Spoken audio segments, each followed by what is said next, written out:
Hello, Budget Comics back again. Well, hi. With another budget haul. We're going to start today with another action figure. This is Panda Khan, and he was in the news probably about 2-3 weeks ago when the animated series news dropped. Uh, of course, his first comic appearance was A Distant Soil #6, I believe, and that's been having tons of crazy numbers all over the place. Uh, but and this was in a lot of the articles about him, but it's worth pointing out. And I just got this within the last 2 weeks for $50. This is a really nice action figure, mitten box, unpunched Pandacom figure from the original vintage Teenage Mutant Ninja Turtles figure line in circa 1990, 1991. Again, got this for around $50. It's just worth noting. I mean, these figures actually, if you can get one in the $35 to $50 range in this type of shape, that's a pretty good deal. This is also to just know when there's sort of a crossover like this.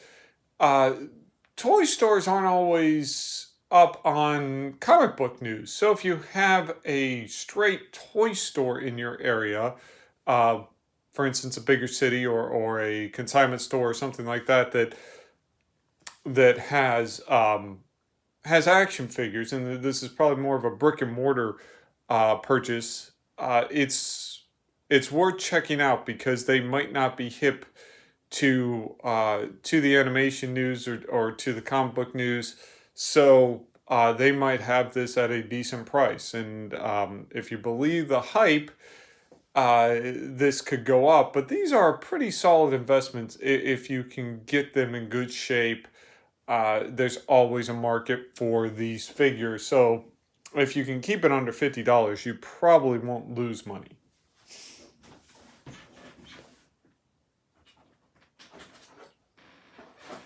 Next is we have the X-Men #1 from the early 90s. This was the Prestige format, which had like all the 5 covers put together, the gatefold cover. Uh, it sold for a little bit more than cover price. I think it might have sold for $3.95. I can't remember. I got this out of a dollar bin because there's a million copies of these. But there wasn't one of the variants was going around because it had and I actually showed this in one of my past videos years ago. It had a pinup, a splash page in the middle that had Omega Red in it. Well, this has that pinup, but it also has sketches of Omega Red in the back. So first appearances, I don't know where you put this, in the preview category. I'm not sure. It definitely came out before his first appearance. I don't know how this stacks up against the other variant. There may be less of these out there because these were a little more expensive. Finding, if you're a grading person, there probably are a ton of these graded. However, finding one, and of course, this being prestige format, a little thicker, a little different, getting a 9.8 would still be valuable within the terms of early 90s books, but just worth putting out there with all the Omega Red hype right now. Next, we have X-Men 171. This is the first appearance of Bling, who has recently joined one of the X-Men teams in the comic books. This is a dollar bin book. I think this came out 2005, 2006, somewhere in there. So, it's already approaching a 15-year-old book. However,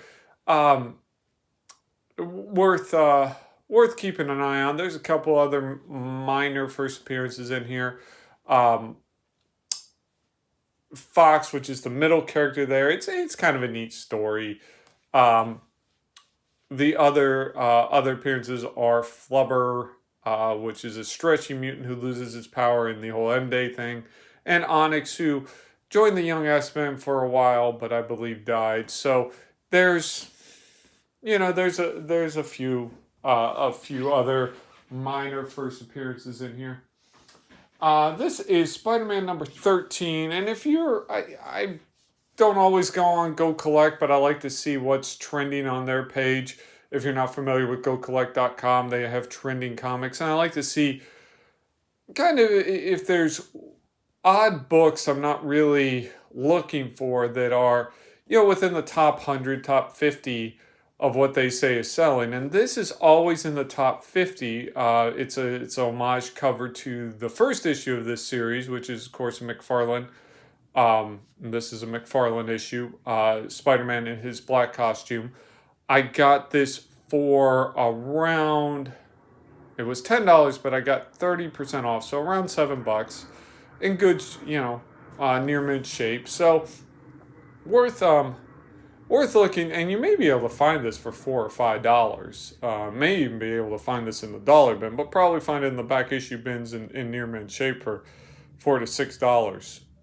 But it just seems to be one of those books that people are collecting, probably primarily because of the cover, but worth picking up.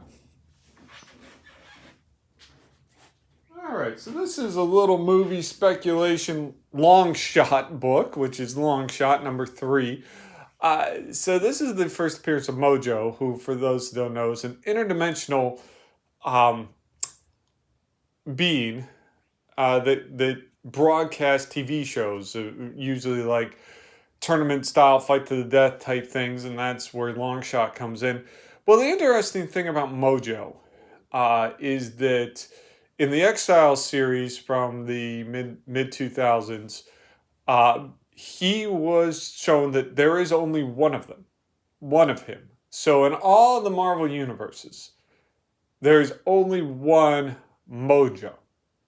Is that he is the only being that does not have alternate versions of himself. He is just Mojo. And at the end of the Annihilator series, which was the follow-up to the first Guardians of the Galaxy run that came out of Annihilation, that introduced us to the modern Guardians of the Galaxy, he turned out to be sort of the behind-the-scene villain pulling all the strings. So might be worth, we're talking about how, all the online stuff is how they're going to wrap in X-Men and everything like that. Well, Mojo is primarily an X-Men foe. This may be, again, a long shot, but you can get this for $5. And Mojo has been a long-standing X-Men villain.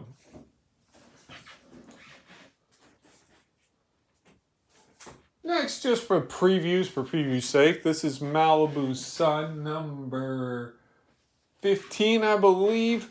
First preview appearance of Cyberforce. Again, Marc Silvestri, one of these original 7 series from Image from the early 90s. Worth, I got it in the dollar bin. If you're into these kind of things, I don't know what what Cyberforce may have in store, but there's always revivals going on, and the 2 characters on the front there, Ripclaw and Velocity, did have sort of a fan base in the early 90s. Ripclaw actually had a figure come out in the mid 2000s with the it was like Independent Legends series. And so did Stryker, the lead of Cyberforce, the guy with the 3 arms in the back.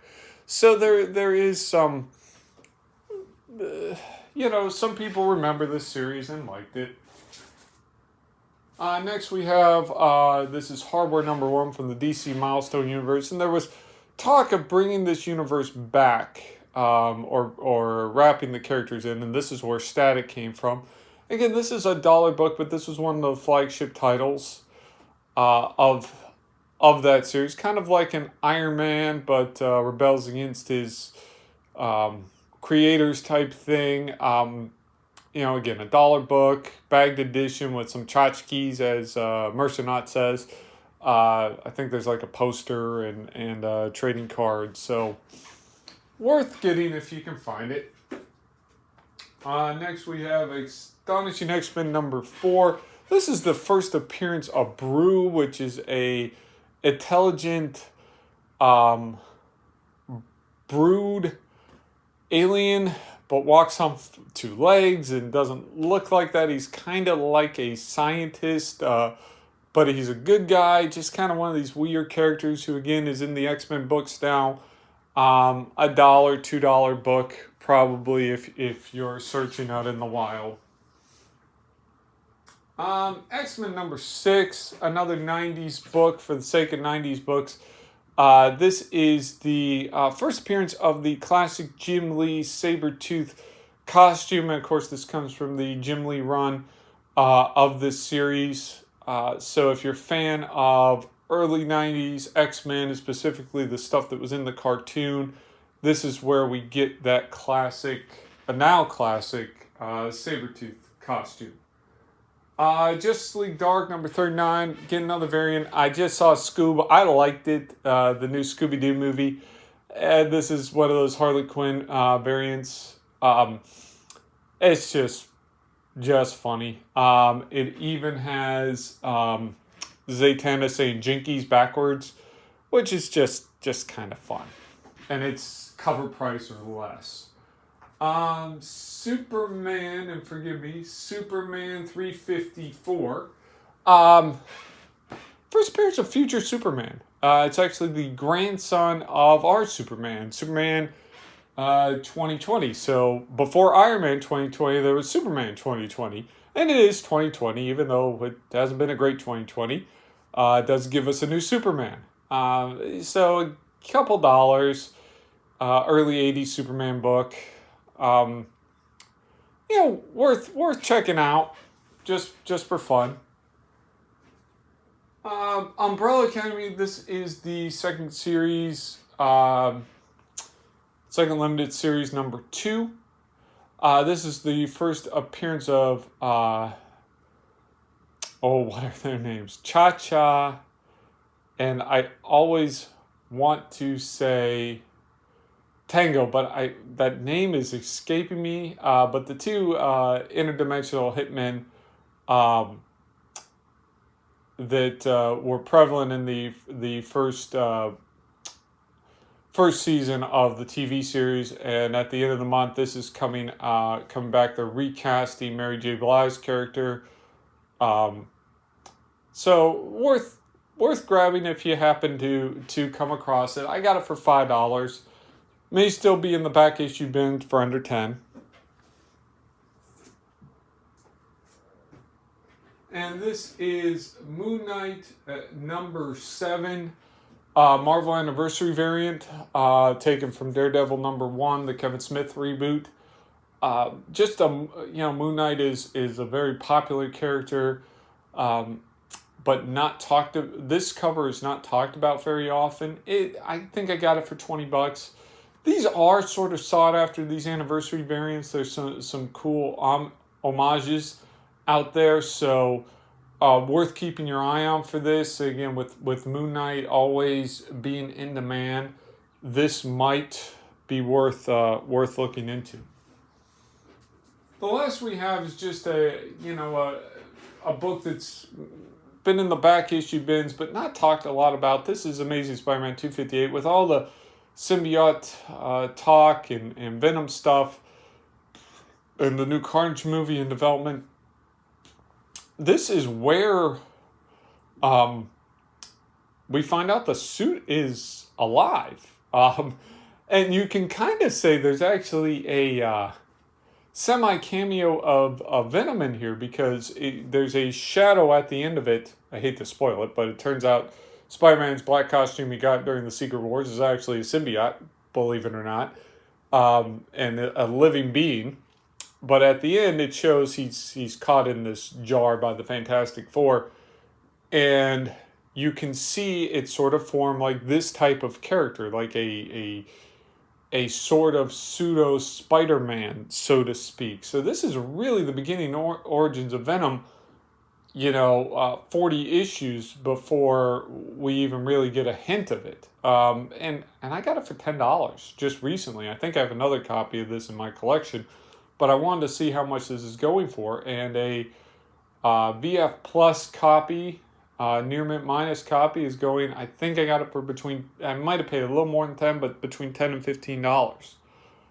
So for the crazy prices, like Venom books that just came out within the last 3 years are going for, it's amazing this has kind of stayed stagnant, and it's a white and black cover.